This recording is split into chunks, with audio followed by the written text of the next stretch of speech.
Readers of the Lost Art, with your presenter, Dr. Paul Anthony Taylor, a recovering academic. And the title of today's talk is Rear Window Ethics in a TikTok Time. I'll bet you that 9 out of 10 people, if they see a woman across the courtyard undressing for bed, or even a man puttering around in his room, will stay and look. No one turns away and says, "It's none of my business." Alfred Hitchcock. Hi everyone. I've picked out right from the get-go this advertising poster from the film, and as you can see, old Alfred wasn't slow at coming forward to promote himself. But in the text, he suggests that he thinks his own film stands up to scrutiny and you could watch it 20 times. And I think I must have seen this film 20, 25 times easily. And I can't think of many modern films that would bear the same type of scrutiny without you getting absolutely bored senseless. So that's one immediate issue about this film. And it's backed up by the fact that this first video, I'm just going to sell you why you need to watch it without giving too much away about the very precise details of the film. And in the second and third videos, it's going to take that much material because there is so much to say about this film. And I initially just thought I'd do one video. So I'm saying that to basically back up what Alfred Hitchcock's saying here. This really is a film that stands scrutiny and you can watch again and again and again. So that begs the question, why isn't that true of most modern day films? And it goes straight, in my view, to what makes Alfred Hitchcock such an amazing director. I'm positive that this film was actually over his most commercially successful. So people can debate what his best film is. You know, Psycho is obviously incredibly popular. I edge towards Vertigo as my favourite, but this would come very, very close. But he made these films that are worth watching. So this was 1954, 70 years later. I still think this film is just brilliant. Yet he did it right in the midst of Hollywood. So all the commercial pressures that brought with operating in that environment. And yet there's such artistic merit to them. So he's an anomaly, Hitchcock. He could produce works of art that were also commercially successful. Whereas typically in cinema you have art house films that are incredibly earnest and profound, but you wouldn't really want to watch on a Saturday afternoon with a box of popcorn. Or you have the opposite. And one thing that struck me, it happened to me accidentally.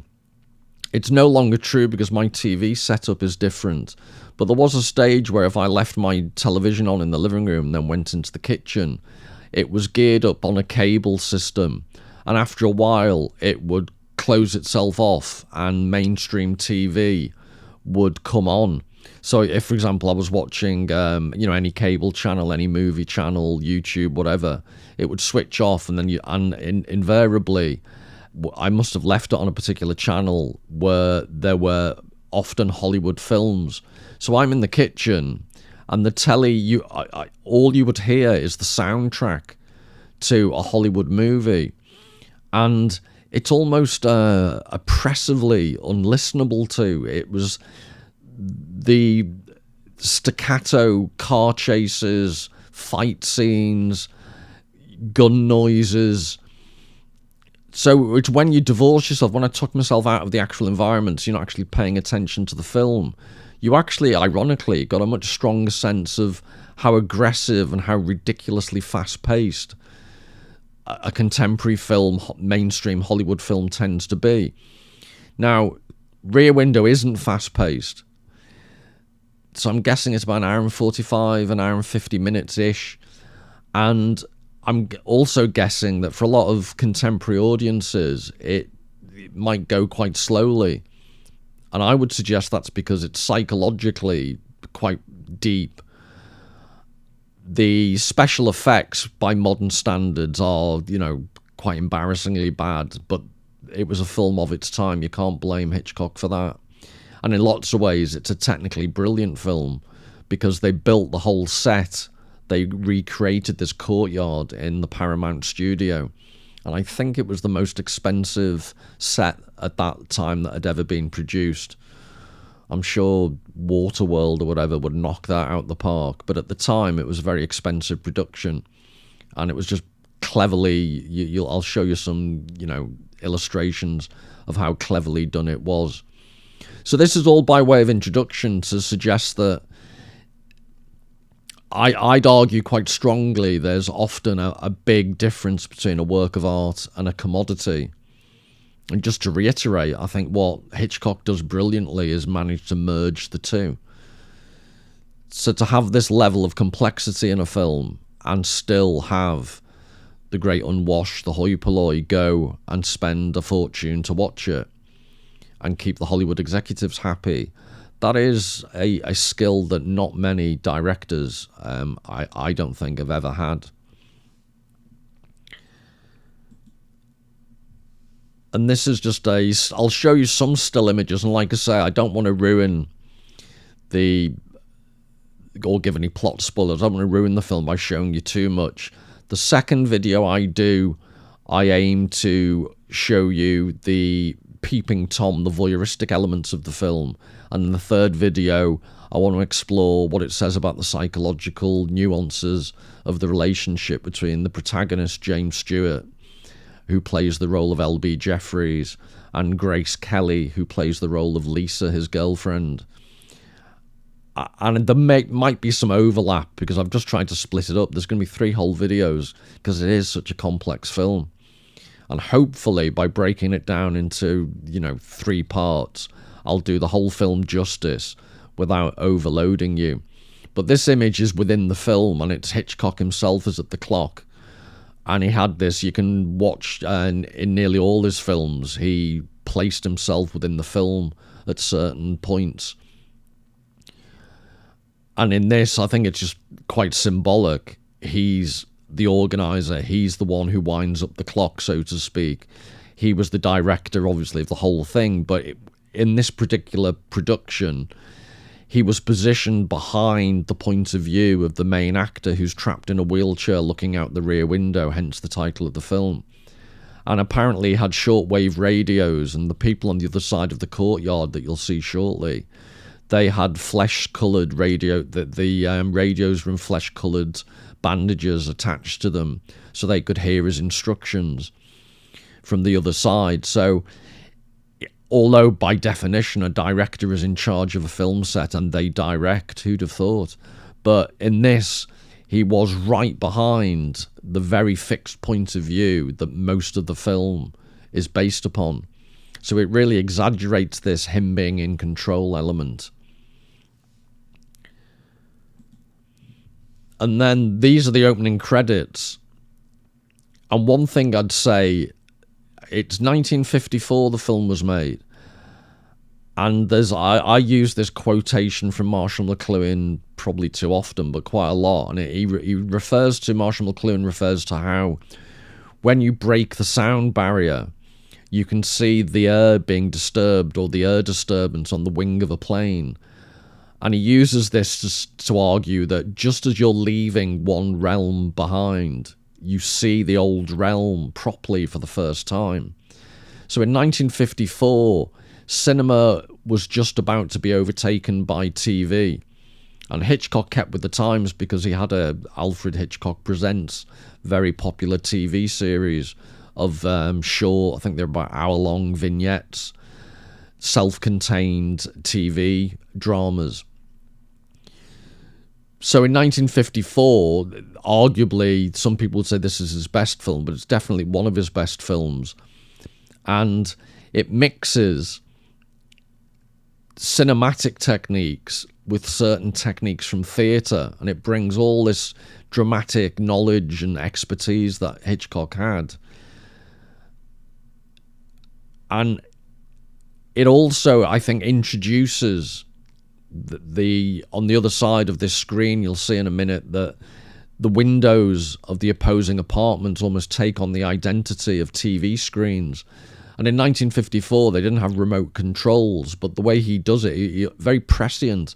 He almost foresees the way in which someone watching a TV could flit from program to program using a remote control, because we, the viewer in this film, through the main protagonist, the James Stewart character, we can see these different people in different windows. But at this point, this is like the curtains being lifted up at the theatre or the cinema. One by one, these blinds come up and you're left with a screen looking upon other screens. And that's the view that you have. As if I can just give you a bit more. And it's just so cleverly done. So I'll show you more detail, and in the other videos you'll see a lot more details. But this is the below, you can't just see it at the moment, but below the windowsill is this courtyard, and these are the opposing apartments. And you can just see under the F of Alfred, there's a sliver of a gap, an alleyway, where periodically you'll see little signs of life from the world beyond. But it helps give a really claustrophobic atmosphere. There's a guy broken his leg in a wheelchair, forced to look out of his window for something to do. But that sense of isolation is exacerbated by you don't get to see, a complete open street or city beyond. You see the self-enclosed courtyard.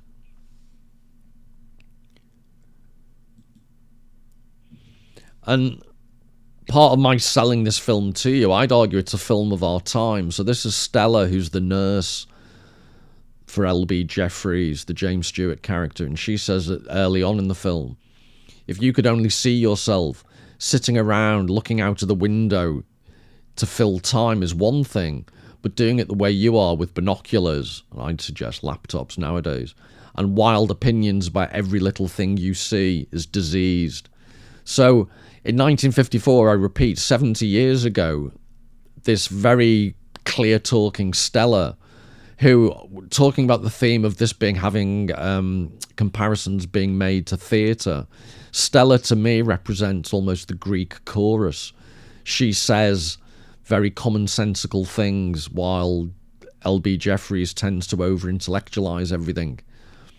But I just think this is a great quote to show how in the 1950s you were beginning to see the way in which the way we look at the world now was developing via technological means and becoming more and more diseased.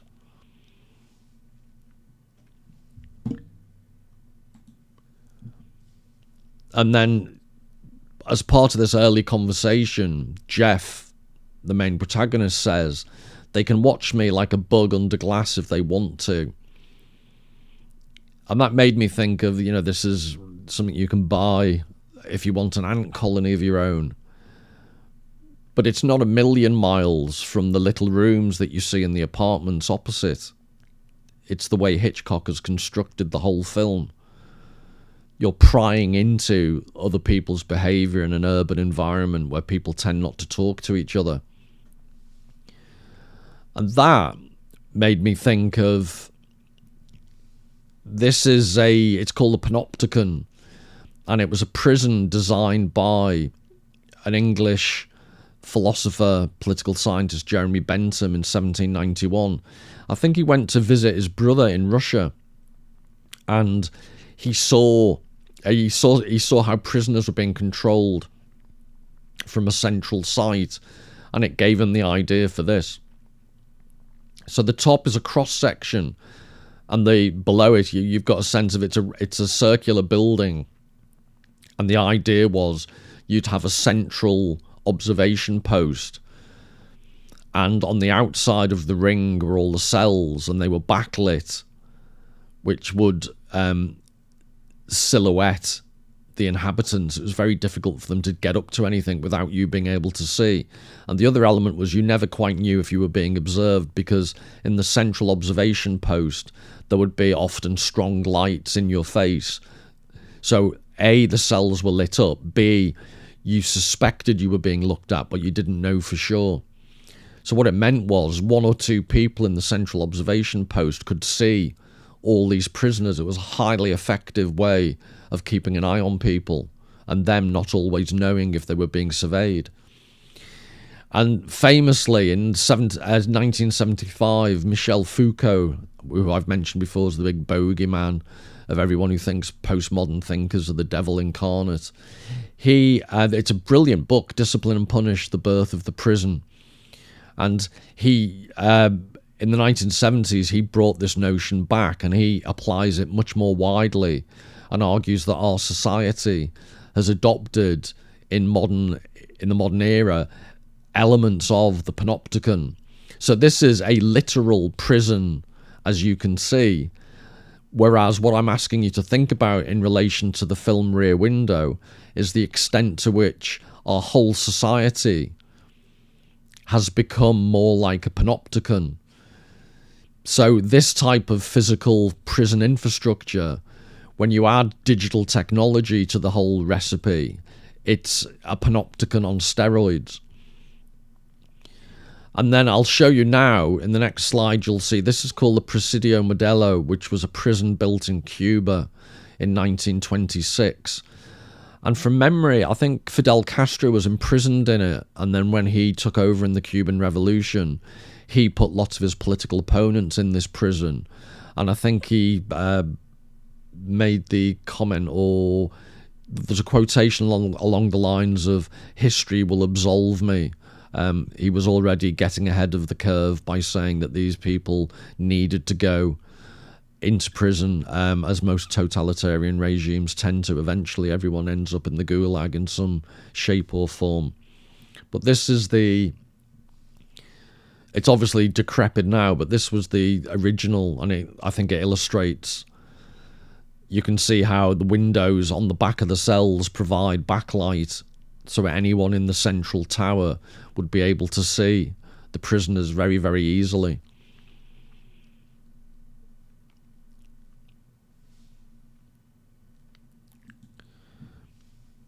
And what I'm suggesting is that these are representations of day and night. This is the view from Jeff's window in Rear Window.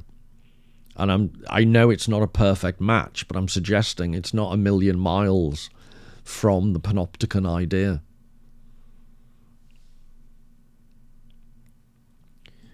To the extent this is, in the film she's referred to as Miss Torso, which I'll talk about in detail nearer the time. But there's the obvious voyeurism, and especially there was the Haze Code when Hitchcock was making this film. The Haze Code was a censorship code where all the censors checked every film that went out that it didn't offend the public morality of the time. And they got into a lot of trouble. Hitchcock basically talked his way out of a lot of potential censorship by arguing because Jeff was on the other side of the courtyard, it wasn't as lascivious as it could have been if he was much closer to the people on the other side. Sounds like a weak argument to me, but he actually got away with it. But I'm showing you this, not because I'm a pervert, but because that flat she lives in, you only ever see her in that kitchen come dining room, and the window next to it is the bathroom, where I think you see her showering at one point, and she spends all her time dancing around this room. But I hope you can see that's not a million miles away from the type of prison cell that you would be observing in the panopticon.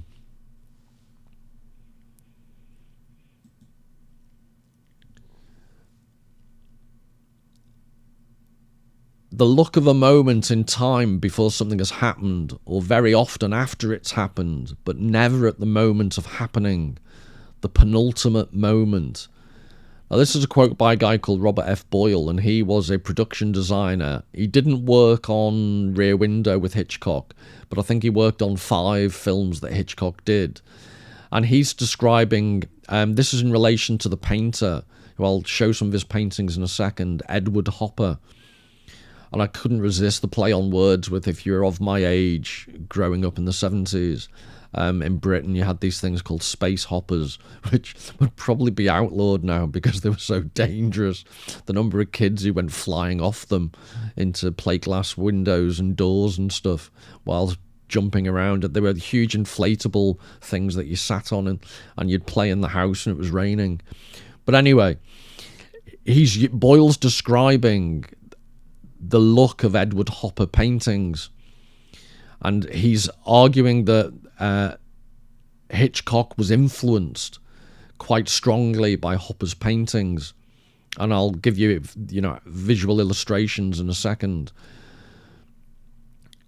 But I just love this description, the look of a moment in time before something has happened, or very often after it's happened, but never at the moment of happening, the penultimate moment. And remember, Hitchcock was referred to as the master of suspense. That is the art of suspense, and interestingly, he picked up these type of notions, at least partially, from painters like Edward Hopper.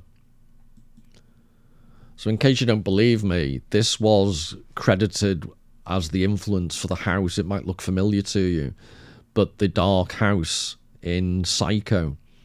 So this was House by the Railroad, a painting in from 1925.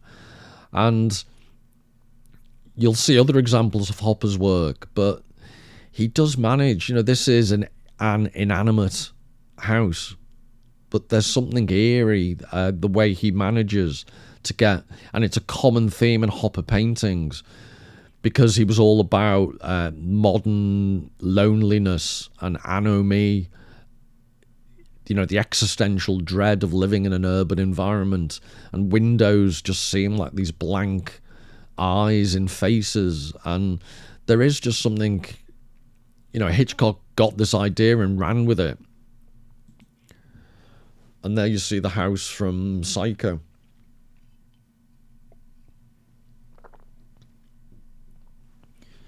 And because I've gone down this rabbit hole, I'm now going to have to do a video on Psycho as well. But I've always been fascinated by the film Psycho, partly because the house itself is almost a character. It's this looming presence throughout the film. So yes, Norman Bates's mother lives up there, but the house itself, I can't think of many houses in many films that have that much eerie personality of their own. So I've made the claim that Hitchcock was influenced by Hopper, and I said Hopper, one of his key themes was the loneliness of modern urban environments. And this is one of the characters in the film, that this is at the bottom of the courtyard. The guy coming in is he's the ice delivery man. And the woman is she's deaf. It's interesting that a lot of the characters on the opposite side of the courtyard have single identifiable features. So she's a sculptor, and he asks what is the sculpture called, and she tells him hunger, which is an interesting idea. But the idea that in the middle of these people there's an empty hole, as you can see from the sculpture. And interestingly, I got hold of this photo. I was looking for this one still, and there's weird people out on the internet. But there's a website devoted to how the number of films that cats appear in. So that this wasn't a film loving. It wasn't so much about this was a fan site for Hitchcock. This was a fan site for cats. Apparently, the cat in this picture, it meows at the man, so that's why it was worth mentioning and showing, according to this person on the cat website.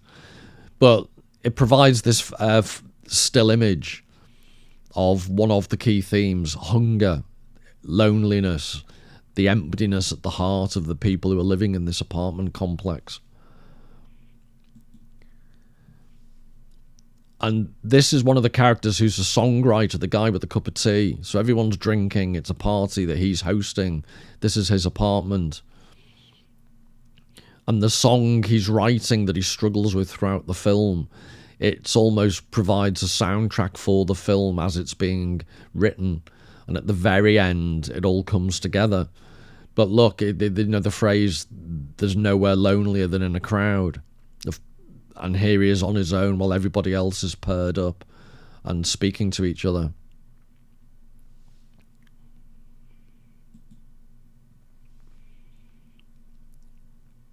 But this, I'm not claiming these are exact matches. What I'm suggesting is the images from the paintings from Edward Hopper managed to portray the atmosphere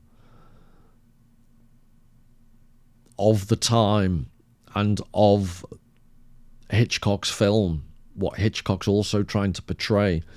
There's just this, emptiness.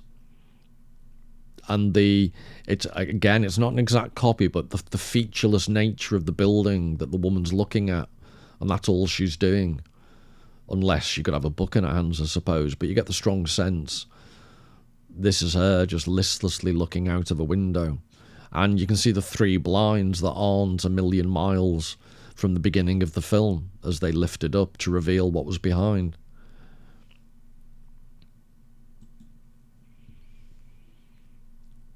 This is called Automat, and I'll show you shortly. I think I've got it to come. There's a character in the film Rear Window called Miss Lonely Hearts as a nickname given to her by Jeff. And as the name implies, she lives on her own. She's desperate to find a partner. And I think she's the only character in the film who wears green, interestingly enough. And this is a very similar portrayal.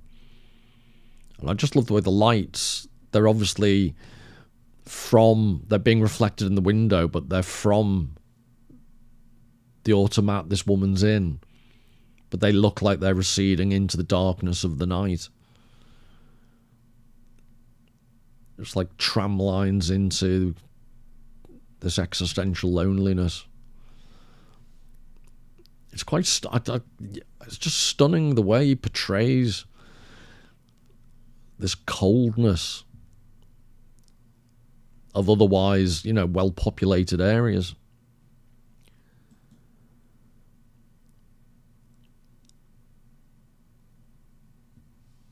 And I've got this mental block. I always forget the name of this. I think it was 1928, and it's a view from Williamsburg. And again, you see the anonymity of all these windows. And then if I can show you, you can see the person in that window. It says the theme of looking out. And I'm not sure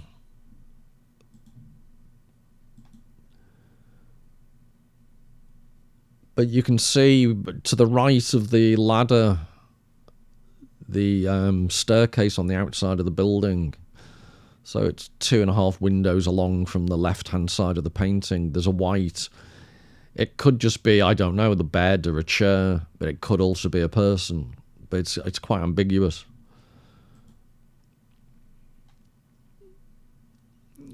But yeah, I can't think of many artists who I'd want to. I'm just fascinated when he draws buildings. Normally I couldn't care less about buildings. But he gets some personality into them even when they're not particularly uplifting. And talking about not being uplifting,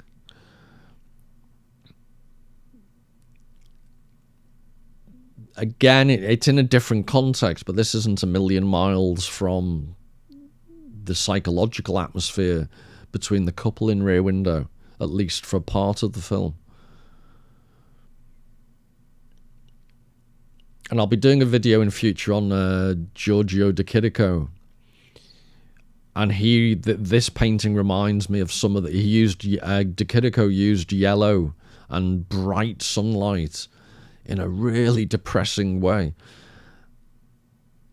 And there's hints of that in this Hopper. It should be normally, obviously, sunlight is associated with happiness, brightness. But he manages, his use of almost chiaroscuro, the light and darkness, the brightness of the yellow, and the shadows and the ominous atmosphere he can create with it. So this is another still from the film where she's trying to distract him and basically seduce him with a meal, a top-class cordon bleu meal. And Jeff isn't particularly interested at this time of the film. She's working hard to get his attention. But I show you that because this is Miss Lonely Hearts. She's cooked dinner, and she's having an imaginary dinner because she doesn't have a partner and she's desperate for one. So they're having their dinner, looking at her having her dinner. There's a mirroring effect. But you see the point I made earlier about the framing of, it's almost like a TV screen within the cinema screen that you're watching little excerpts from the lives of, in the age of reality television. It's second nature to us. But I just think this is incredibly prescient from Hitchcock doing all this 70 years ago, the way we look in on other people's lives, like a disease, as Stella would say. And this is Miss Torso before she's preparing for a drinks party. But again, obviously the way Hitchcock uses nighttime to get this sense of foreboding. Excuse me.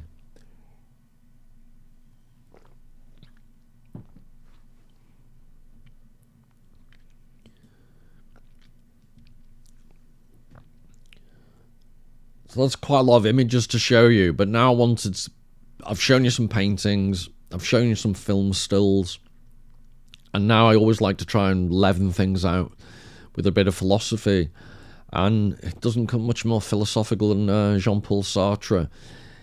He's an immensely difficult read, but I'm going to give you a quotation from L'être et le néant, being a nothingness, which there's a section called The Look. And if you're going to look, if you're going to look at Sartre, that's not a bad place to begin with if you really don't want to tackle the whole of the huge tome that is being a nothingness. There's a relatively self-contained section called The Look. And he uses the notion of the look to explore this idea of being for the other. And as the title of his work, Being a Nothingness, implies, what's slightly unusual about Sartre, or what's so innovative, is that right at the core of his philosophy, he's trying to explore how the way in which we are in the world, we're human beings, but being as a human is actually full of absences and emptiness. So he's actually arguing, paradoxically, that nothingness isn't the same as nothing. Which sounds, I'll explain as we go along, it sounds like, really arty-farty and pretentious, but he gives some great examples. So in one section, I think he's talking about, let's pretend you've gone to meet someone. I think he used the example of Pierre. You've gone to a cafe to meet someone. And he says your experience of the atmosphere of the cafe can become infused by your expectation of the person you're waiting to meet. So you're not just sitting in an objective space that you're used to, the cafe. You're profoundly affected by something that's not there, the expectation of someone who will be there shortly. So that's just one little example. But much more fundamentally to Sartre's existentialist project is this idea of how we ourselves are determined by our relationship to other people in the world. And I'm mentioning all of this because I just think the Rear Window is, in some ways, a much more accessible form of Sartre's idea of the look. At least in parts it is. So if you find the following heavy going, I apologise, but if you do get anything out of it, and then you either have seen or are going to shortly watch Rear Window, I'd ask you just to think of this quotation you're about to see in the context of Hitchcock's film. And as I always say on this channel, what I'm trying to do is get the philosophy to play off against the visual representation for the mutual benefit of both. So having said all that, you'll probably think it's a really pathetic quote, but anyway, we can but try. It is this green lawn which exists for the other, such that just this quality of the object, its deep, harsh green, is directly related to this man, and this is a man who's walking across a lawn. This green turns towards the other, a face that escapes me. I grasp the relation of the green to the other as an objective relation, but I am unable to grasp the green as it appears to the other. Thus, all of a sudden, an object has appeared that has stolen the world from me. Everything is in place. Everything still exists for me. But now, an invisible and frozen flight towards a new object penetrates everything. The other's appearing in the world corresponds, therefore, to a frozen sliding away of the universe in its entirety, to a decentering of the world that undermines the centralization I simultaneously impose. So like I say, it really is a mouthful. What he's describing is this bloke just walking across a lawn, and he sees the bloke, and he's saying, well, if I see the bloke, but the significance of another human being is they also see you. And that arguably is a huge theme in Rear Window, because for a large part of the film, Jeff is looking at other people. He's in control, he's the spectator. But the tables get turned and he becomes the thing being looked at. And of all the films I can think of, I just think Rear Window is one of the best examples of this very complicated but incredibly rich notion that Sartre has, that our very sense of self-definition is inextricably caught up or imbricated in this relationship to other people and how they see us.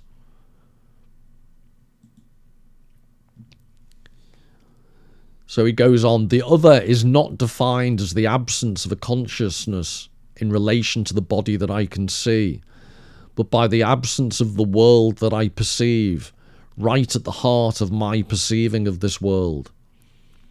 If the object other is defined in connection with the world as the object who sees what I see, it must be possible to sum up my fundamental connection with the subject other through the constant possibility of my being seen by the other. So just to break that down for you, this idea that the concept of another person, we're not just absent of being able to understand another person's consciousness, another person's brain. Of course, that is absent from us. We can't inhabit their heads. So in a certain sense, other people will always be a mystery to us at some level, no matter how well we think we understand them. But in Sartre's outlook, more important than that notion of absence is the absence of the world that I perceive. In other words, right at the heart of my perceiving of this world, you get the sense that somebody else isn't seeing things, or is seeing things precisely the same as you are, but they're not you.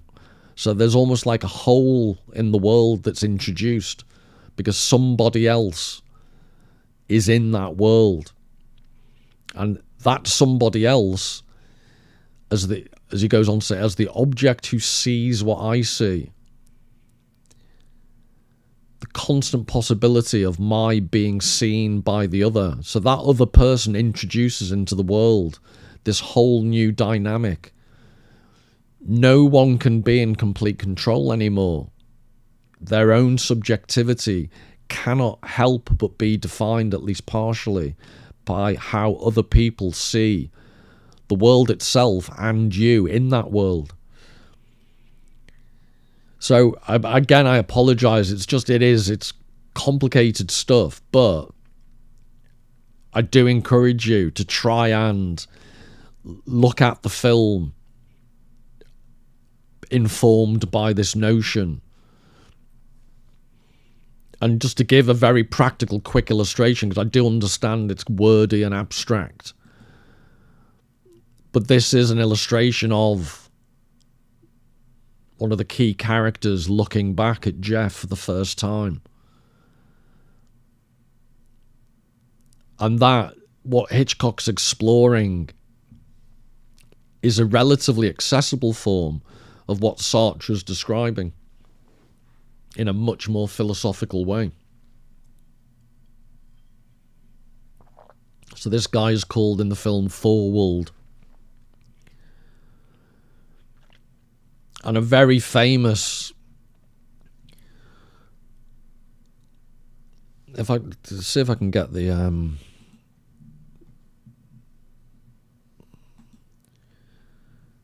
that's Thorwald in his room in the dark having a cigar or a cigarette.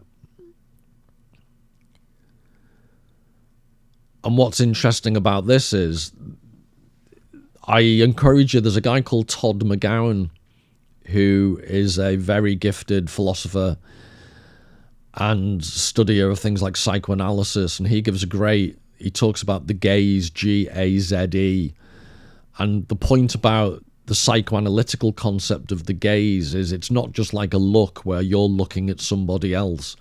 I won't go into all the gory detail, but the notion of the gaze in psychoanalysis is it's a part of reality that looks back at you.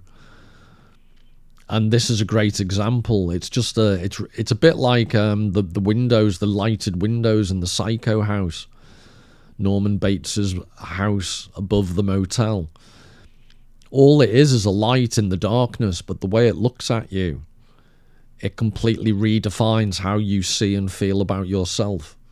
So it's almost like the universe looking back at you. And it's done with such economy. So there's the framing of the window, and there's just this glowing demonic light.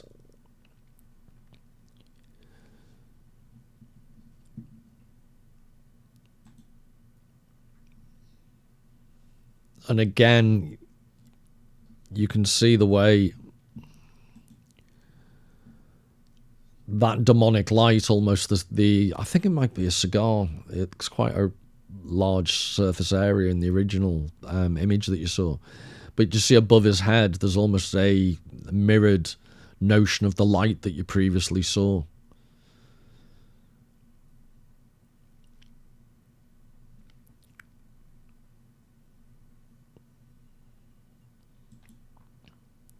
So you'd be chuffed to see another segment of Sartre.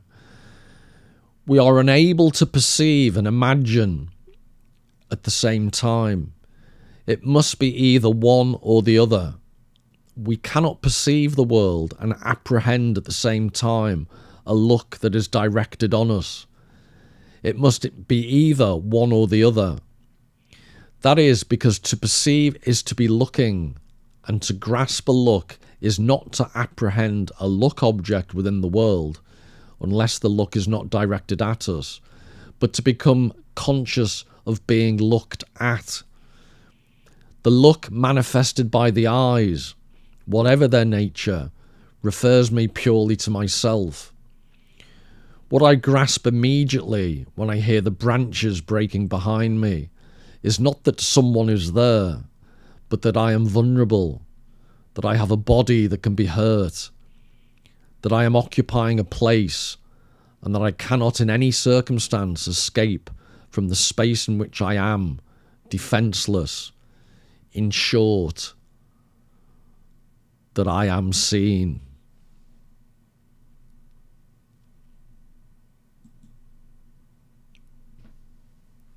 And towards the very end of the film, without giving too much away, this is one of the images, this idea having been seen, The person who's been doing all the seeing and the looking suddenly becomes the object.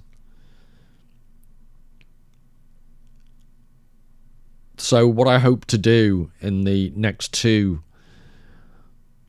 is, apologies again, I don't want to patronize anyone, but if you do find the Sartre difficult, because I think it is, then in the next two videos that I'm going to spend, and then there'll be another one, so fourth one if you count the three on Rear Window, I'll do at least one video on Psycho, which also has images of voyeurism and looking.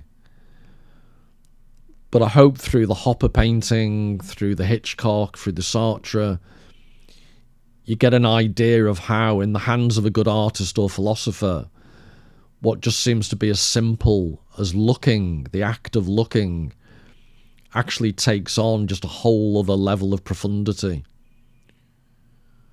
And quite dark, eerie, threatening-like quality. And arguably that's what made Hitchcock such a master of suspense. He could turn the seemingly banal and everyday into something quite threatening and frightening. Well, until the next time, take care, and I'll see you soon.